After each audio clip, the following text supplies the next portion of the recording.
अस्सलाम dear student, आज हमने ideal fluid dynamics mean fluid mechanics one का नेक्स्ट टॉपिक स्टार्ट करना है। नेक्स्ट टॉपिक स्टार्ट करने से पहले आप तमाम स्टूडेंट से मेरी रिक्वेस्ट है कि प्लीज़ मेरे चैनल को सब्सक्राइब करें, मेरी वीडियो को लाइक और शेयर जरूर करें।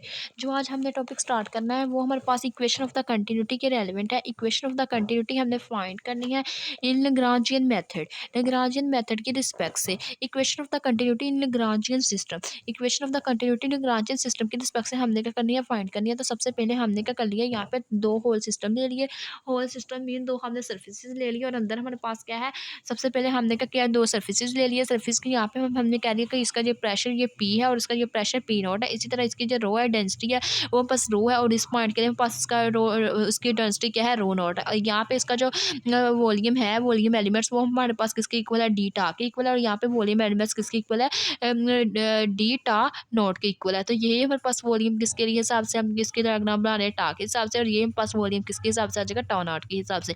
मीन्स ये बताया गया कि यहाँ पे हमने दो सर्कल लिए, एक हमारे पास इनिशियल सर्कल है, उसके हिसाब से इसके तमाम सिम्बल्स को इंडिकेट हम कर रहे हैं नोट से, और जो हमारे पास जो फाइनल सिम्बल्स है उसको हम इंडिकेट कर रहे हैं सिंपली हम जो वेरिएबल है उसी की रिस्पेक्ट से इंडिकेट कर रहे हैं। ठीक है, अब हमने क्या करना है, इसको इन डायग्राम की हेल्प से हमने क्या करना है, बताना है पी क्या है, रो क्या है और टा क्या है, रो उसके बाद टा क्या है, डी टॉ क्या है, इसके बारे में हमने डिस्कस करना है। तो सबसे पहले हमने लेट किया, let D tau be the volume occupied by the fluid at initial time T is equal to T not and tau be the volume occupied by the same fluid at the later time T. सबसे पहले हम लोगों ने बताया कि टॉ not, टा not के बारे में हमने पढ़ा, ये टा नॉट की डायग्राम है, ये टा की। हमने बताया कि जो टा नॉट है वो हम पास क्या है, वॉल्यूम है ऑक्युपाइंग फ्लूइड के लिए, उसका जो इनिशियल टाइम है टी, वो हमारे पास किसके इक्वल होगा, टी नॉट के होगा। और जो टा है वो हमारे पास वॉल्यूम है, किसके लिए है, वो हमारे पास वॉल्यूम है ऑक्युपाइंग वॉल्यूम है इनिशियल टाइम के लिए, और ये हम पास किसके लिए, लेटर टाइम के लिए। इसका लेटर टाइम टी किसके इक्वल होगा, T is equal to T ही होगा, तो हमने लिख लिया लेटर टाइम ही टी है। उसके बाद नेक्स्ट हमने बताया रो नॉट और रो की बात की। हमने कहा कि जो let rho not be the density of the fluid at time T is equal to T not and rho be the density of the fluid at t. हमने कह दिया कि ये जो रो नॉट है ये हमारे पास डेंसिटी है फ्लूइड की, जब टाइम हमारे पास इनिशियल टाइम क्या था, t is equal to T not, और ये रो डेंसिटी है फ्लूइड की जब हमारे पास टाइम क्या था, लेटर टाइम टी था। उसके बाद नेक्स्ट हमने बताया डी टा नॉट और डी टॉ के बारे में। Let d tau be the volume of the fluid elements. हमने क्या कहा, जो हमारे पास डी टा है वो हमारे पास क्या है, फ्लूइड एलिमेंट्स है, किस पॉइंट के हिसाब से, p not. P not point में पास क्या है, x not, y not, z not. और जो हमारे पास डी टा है वो हमारे पास क्या है, वॉल्यूम है सेम फ्लूइड के लिए। सेम फ्लूइड के लिए मीन लेटर फ्लूइड के लिए वो हमारे पास उसके पॉइंट्स क्या है, पी। पी पॉइंट्स में पास आ जाएगा simple x y ji.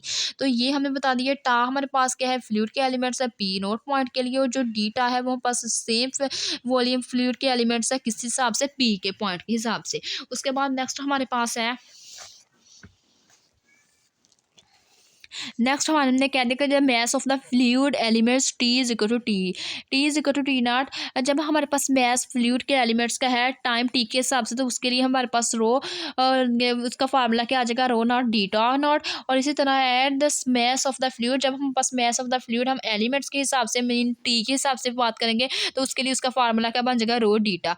T not के हिसाब से इनिशियली उसका फार्मूला बन जाएगा rho not D T tau naught. इसी तरह सेम या लेटर टाइम के लिए उसका फार्मूला हम पास क्या होगा, रो डी टो नॉट। हमें पता है इक्वेशन ऑफ द कंटिन्यूटी हम पास बेस किस पे करती है, conservative law of principle, conservative law of maths के ऊपर।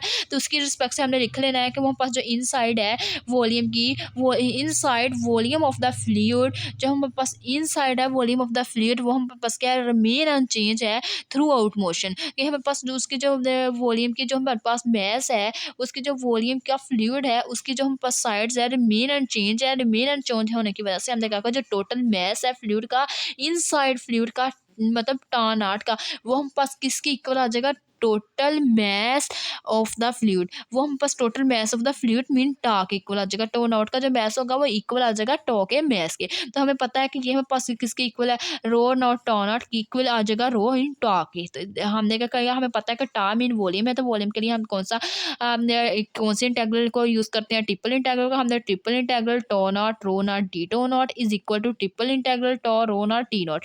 हमने पता है in advance calculus we now that, हमें पता है कि जो एडवांस कैलकुलस हम बात करें तो डीटा किसके इक्वल होता है, d x d y d z के इक्वल होता है। और यहाँ पे हमने कह दिया कि ये हमारे पास किसके इक्वल आ जाएगा, जे इंटू ये हमारे पास ये वाली चीज़ J into X D X naught D Y naught D Z naught की इक्वल होगी। और हमने कह दिया कि ये है, ये सारी चीज़ हमारे पास किसकी इक्वल आ जाएगी, डी टो नॉट की इक्वल आ जाएगी। जब ये डी टो नॉट की इक्वल आ जाएगी, अब हम क्या करेंगे, यहाँ से जे फाइंड करेंगे। जे हमारे पास क्या होता है, जे हमारे पास जकोबियन हम इसको कहते हैं। जे की हमारे पास जो इसको इसका नेम होता है जे का, उसको जकोबियन कहते हैं। अब हमने जकोबियन फाइंड करना है। जकोबियन का हमारे पास फार्मूला क्या होगा, पार्शियल एक्स वाई जी और partial x not y not c not. हमने क्या करना है, पार्शियल एक्स हमने फाइंड करना है पहले एक्स नोट के हिसाब से। पहले पार्शियल एक्स लेना है इन सारी टर्म्स का, फिर पार्शियल वाई लेना है इन सारे वेरिएबल्स का, फिर पार्शियल जी लेना है इन सारी टर्म्स का। मीन सबसे पहले पार्शियल और पार्शियल एक्स नॉट, उसके बाद पार्शियल एक्स और पार्शियल वाई नॉट, उसके बाद पार्शियल एक्स और पार्शियल जी नॉट। इसी तरह नेक्स्ट हमने पार्शियल वाई और partial x naught, partial Y और partial Y naught, partial Y और पार्शियल जी नॉट। सिमिलरली ऐसे ही हमने पार्शियल जी और partial x naught, partial Z और partial Y naught, partial Z और पार्शियल जी नॉट। ये हमने क्या कर दिया, इसको ये हमारे पास क्या है, इसको हमने इक्वेशन नंबर 3 का नाम दे दिया। ये हमारे पास जे की फार्मूला हमारे पास ये होगा। अब हमने क्या किया, इक्वेशन 1 और 2 को हमने क्या कर लिया, इक्वेट कर लिया। इक्वेशन नंबर 1 और 2 को यूज़ किया, ये हमारे पास लेफ्ट हैंड साइड वैसे ही आ गई। और ये हमारे पास क्या है, रो वैसे ही आ गया। डी टो हमने अभी फाइंड किया, वो किसकी इक्वल आया, J into D tau not की इक्वल आया। डी टो नॉट होने की वजह से यहाँ पे पास जो टा है वो किस में कन्वर्ट हो गया, टा नॉट में कन्वर्ट हो गया। अब हम देखें कि यहाँ पे हम पास डी टो नॉट और इसका इंटेग्रल वाली टर्म्स से हमारे पास कांस्टेंट आ रही है, मीन्स कॉमन आ रही है, वो हमने कॉमन ली। कॉमन लेने के बाद ये हमारे पास जो रो नॉट माइनस जे हमारे पास रो जे इक्वल किसके आ गया, जीरो की इक्वल आ गया। तो ये जीरो की इक्वल आया। जीरो की इक्वल आने के बाद हमने कहा जो इक्वेशन 4 है हमारे पास और रेडियस में हमारे पास क्या टर्न आउट है, हम क्या कर देंगे उसकी इंटीग्रेटिंग हमारे पास क्या है, हम कहते हैं जो उसकी इंटीग्रेशन है वो हमारे पास क्या कंटिन्यूसली डिफॉर्म कर रही है, तो हम इसको कह देंगे आइडेंटिकली, हम इसको जीरो कर देंगे। जीरो करने से अंदर वाली टर्म ये इक्वल टू जीरो आ जाएगी। ये हमारे पास क्या है, लेफ्ट हैंड साइड पे ये नेगेटिव साइन है, जब इसको राइट साइड पे लेके जाएंगे तो पॉजिटिव बन जाएगा। Rho not is equal to किसकी इक्वल आ जाएगा, रो जे की इक्वल आ जाएगा। तो ये हमारे पास क्या हो जाएगी, equation of the continuity in Lagrangian system हमारे पास क्या हो जाएगी, ड्राइव हो जाएगी। तो हमने कह दिया which is the equation of the continuity in Lagrangian form. ये थी आज की हमारी वीडियो। अगर आप लोगों को मेरा आज का वीडियो लेक्चर पसंद आया हो तो प्लीज़ मेरे चैनल को सब्सक्राइब करें, मेरी वीडियो को लाइक करें, शेयर करें। Thanks for watching. अल्लाह हाफिज़।